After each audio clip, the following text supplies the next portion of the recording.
Fixed rate, FHA, conventional. What did all these mortgage types even mean? Well, guys, I'm here to help make it simple and help you find the right loan for your home. My name's Elizabeth Johnston. I'm a mortgage broker in California and Texas. And if you're shopping for a home or just starting to explore your options, you've probably come across terms like fixed rate or FHA, but what do they actually mean for you? So today I'm wanting to dive into the most common types of mortgages so you can feel confident about which one will fit your needs. So without further ado, let's get started.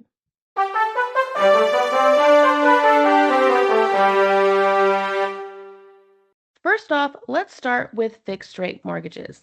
These loans have an interest rate that absolutely never changes. Your monthly payment for your principal and interest stays the same throughout the life of the entire loan. Whether it's 15, 20, 30, if you can do 40 years, it stays the same. They're ideal if you're planning to stay in your home for a long, long, long time or someone who values predictability in their finances. But the best part about these is that whatever the market does, your rate stays locked in. It's like having a financial anchor in your sea of uncertainty. But guys, remember that stability sometimes comes with slightly higher starting rates compared to adjustable rates. So there's a little bit of a trade-off, which now leads me to my next one, which is adjustable rate mortgages. They're also called ARMs, and these loans start out with a lower interest rate, often for an introductory period of 5, 7, even up to 10 years. And then after that, the rate adjusts annually based off the market. And these types of loans are great if you're not planning on staying in the home for a very long time, or if you anticipate refinancing before the rate adjusts.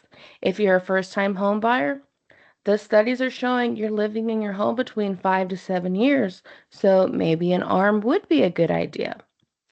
But there is something that you should know about ARMs. ARMs are a little bit more risky because your payment can increase after the fixed period ends. So they're really good for if you're going to be really savvy or if you have flexible plans and you're comfortable with the potential for change. If you want to compare the two, have your lender, if you don't have one, ask me, and we'll go over the fixed rates and the ARMs and see which one works for your situation. Now, if you are a first-time home buyer and you're Googling, you're most likely going to see FHA loans. They are very, very popular among first-time home buyers. And the reason is they're backed by the Federal Housing Administration, which allows lenders to offer lower down payment requirements. I mean, you can put down as little as 3.5%, and they're more lenient on the credit standards.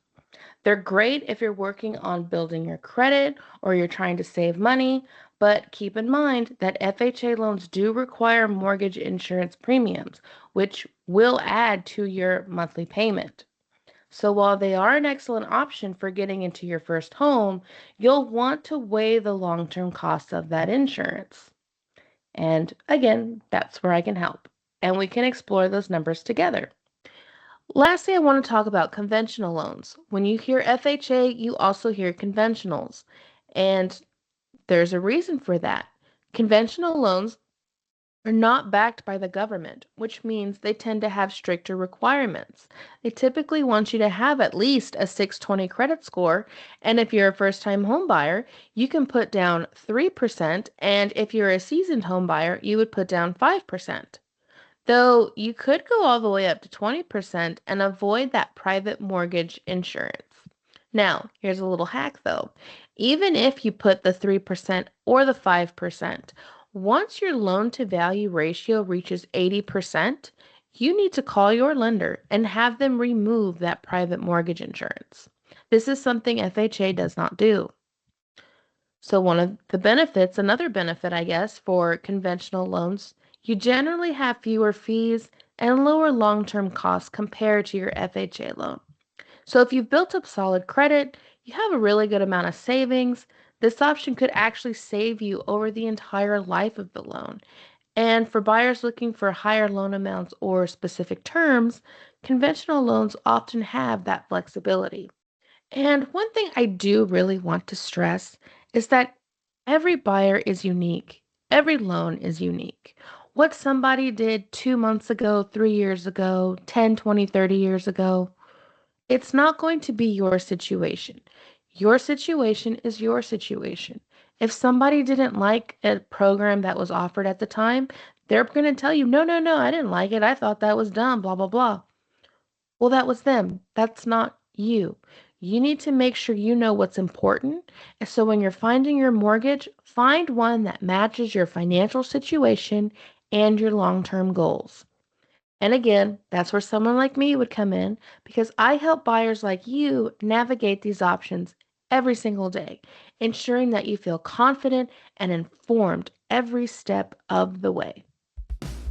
So if you're ready to learn more about mortgages, you're ready to get pre-approved, send me a message and let's get started on your journey to homeownership. I look forward to talking to you. If you found this video helpful, please like, comment, subscribe, and share it.